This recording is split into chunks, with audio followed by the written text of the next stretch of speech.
TheGuardian.com. Opinion: Cancer. At 31, I have just weeks to live. Here is what I want to pass on. Elliot Dallen. Now that there is no longer any way to treat my cancer, I've been reflecting on what I want others to know about life and death. At the beginning of April, I wrote a piece for The Guardian. If you haven't read it, the headline pretty much sums it up. Terminal cancer means I won't see the other side of lockdown. Given the pandemic and the announcement of shielding for vulnerable people, I thought I wouldn't be able to live out my last few months in the way I'd imagined. It seemed like I would be stuck alone, with no light at the end of the tunnel and without the comfort of friends or family. 5 months on, I'm still here, but much has changed. Thankfully, the experience wasn't as bleak as you might think. During the first few weeks of lockdown, I found I was floating nicely through the time by staying occupied and upbeat.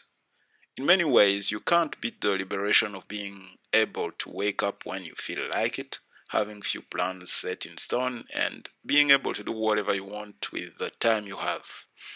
Over the past couple of months, though, my energy levels have dropped, and I've started doing less.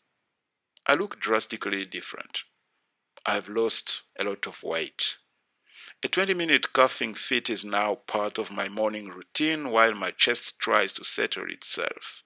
It's nothing that some steroids, morphine, and iced drink to settle my throat and the time spent dry heaving in front of a bucket won't eventually sort out.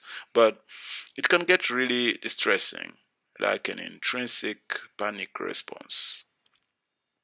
At points, I was really struggling.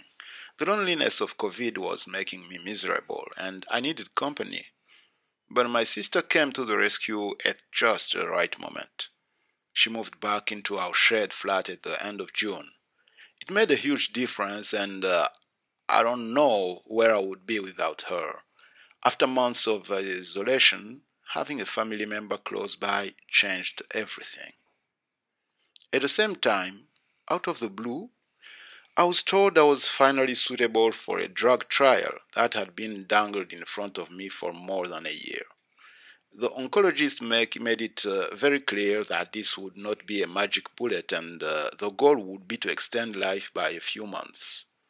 The aim of the treatment would be to stop the cancer stealing all the nutrients and energy my body needs. But I was not in the same good shape I had been in at the beginning of other treatments. I was extremely short of breath, unable to exercise, and felt lethargic. And after pinning my hopes on the idea of a drug trial for so long, it took just over a week for it to batter me. My days involved moving from my room to the sofa, feeling like I had flu, and struggling with mental fog. Almost immediately, I realized I just couldn't do it. Life for me is about living, not just cloaking up the years, and this drug made living almost impossible. I realized I had to finally accept the inevitable, that there was no treatment. I thought this mindset would leave me feeling completely liberated. I was wrong. With nothing left to fight, it really was just a question of waiting. The battle became emotional and mental. It has forced me to reflect. The first 3 decades of my life were pretty standard. Well, actually they were awesome. And everything was going pretty perfectly with regards to work, health, relationships, and friends. I had plans for the future, to learn some Spanish, see more of Central America, and get a bit more out of it with some volunteering too. I imagined settling down in my 30s or 40s with kids, a mortgage, and so on. Or maybe I wouldn't. Maybe my friends' children would call me Uncle Elliot as their parents gathered in the kitchen looking slightly concerned about their single 45-year-old friend about to set off traveling around Mongolia. Either way, growing older with my mates and living my life to the full was always my ambition. Of course, the second part of this storyline won't be written now. It's a shame I don't get to see what happens, but everybody dies. And there will always be places and experiences missing from anyone's life. The world has too much beauty and adventure for one person to see. I will miss marriage or children, blossoming careers, and lives moving on. But I'm not alone in my life being cut short, and I think my life has been pretty good. At this point, I should say a word to my friends. Being this ill complicates all relationships. The rut I found myself in a few weeks back hasn't lifted. I've definitely been feeling the victim a lot more than usual. My acceptance that my time and energy is now limited comes with the knowledge that I won't be able to catch you all properly to give our relationships the time and the appreciation they deserve. I get so many messages from you all, which often exceed the energy I have to reply. Where I am able to see people, I just say keeping me company and being positive is helpful. I want fun, laughter, happiness, joy. I think it's very possible to have this kind of death. There is likely to be shadow of sadness hanging over proceedings, but for the most part, I want everyone relaxed and to be able to feel the love. Because I know that that moment isn't too far away. I haven't asked for a specific prognosis, as I don't believe there is much to gain from doing so, but I think it's a matter of weeks. Medicine has luckily turned this into quite a gentle process. That really does take a lot of the fear away. And I'm hoping impending death now grants me the license to sound prematurely wise and overly grandiose, because I've had time to think about the things that are really important to me, and I want to share what I've discovered. First, the importance of gratitude. During my worst moments, the shock of cancer diagnosis, the mental lows and debilitating symptoms of chemotherapy, it was difficult to picture any future moments of joy, closeness, or love. Even so, at those times, I found comfort in remembering what I have: an amazing family, the friends I've made and times I've shared with them, the privilege of the life I've had. Second, a life, if lived well, is long enough. This can mean different things to different people. It might mean travel. I've had the good fortune to be able to do this and can confirm that the world is a wonderful place full of moments of awe and amazement. Soak up as much as you can. It may mean staying active as much as possible. The human body is a wonderful thing. You only appreciate this when it starts to fail you. So when you find yourself slipping into autopilot, catch yourself and take simple pleasure in movement if you can. Look after your body because it's the only one you have and it's bloody brilliant. Knowing that my life was going to be cut short has also changed my perspective on aging. Most people assume they will live into old age. I have come to see growing old as a privilege. Nobody should lament getting 1 year older, another gray hair, or a wrinkle. Instead, be pleased that you've made it. If you feel like you haven't made the most of your last year, try to use your next one better. Third, it's important to let yourself be vulnerable and connect to others. We live in a society that prizes capability and independence, two things that cancer often slowly strips away from you.